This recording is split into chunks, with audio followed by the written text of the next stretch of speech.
किती लांब गेलेस तू माझ्यापासून जानकी. माझं तुझ्यावर खूप प्रेम होतं.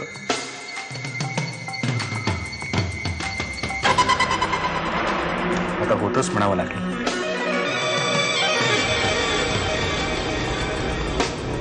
कारण त्या प्रेमाच्या बदल्यात तू फक्त फसवणूक केलीस माझी.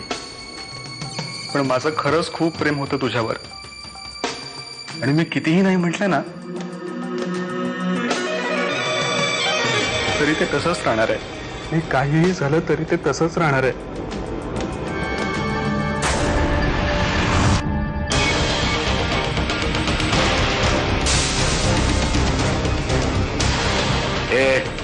पुढे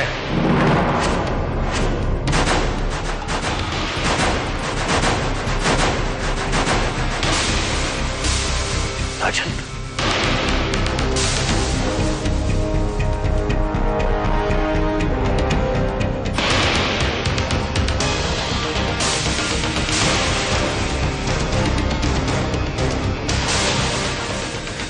चाललास तू इथपर्यंत आलासच कसा? सोड मला. तुझी हिंमत कशी झाली?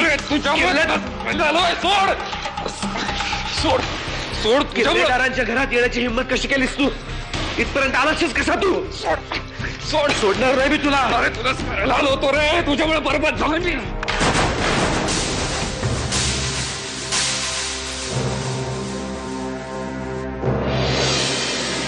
पिस्तूल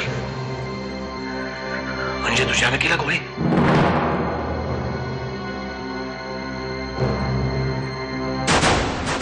राजन,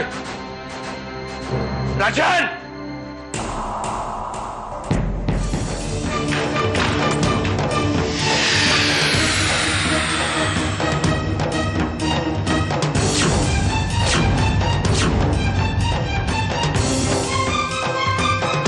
आज तुला नाही सोडत नाही.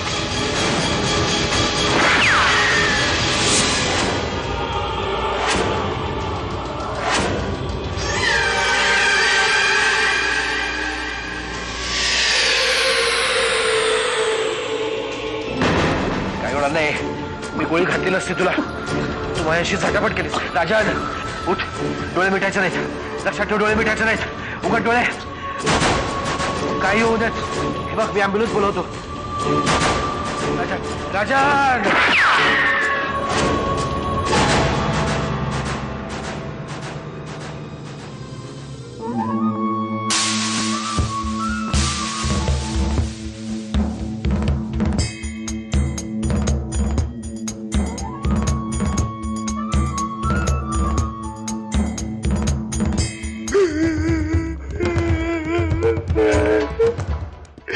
दादा गेला.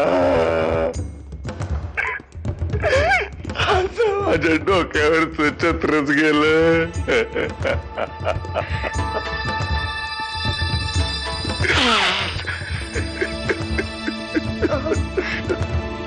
बाहेर पोलीस आले.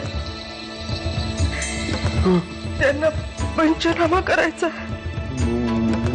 मी काय करणार त्याला? मला वाटतं की तुम्ही तिथे असावं. माझा काय संबंध आहे? काय संबंध म्हणजे तुम्ही हॉस्पिटलला जायला हवं ना. आता कुठलं हॉस्पिटल तू मित्रा? आता डायरेक्ट स्मशानातून जावं लागेल. काय म्हणालात? म्हणजे तुला काय करायचंय? आणि या प्रकरणाच्या निमित्ताने तू बोलणं वाढवू नको, कळ ना? अजून तुला या घरामध्ये राहायची परवानगी दिलेली नाही मी.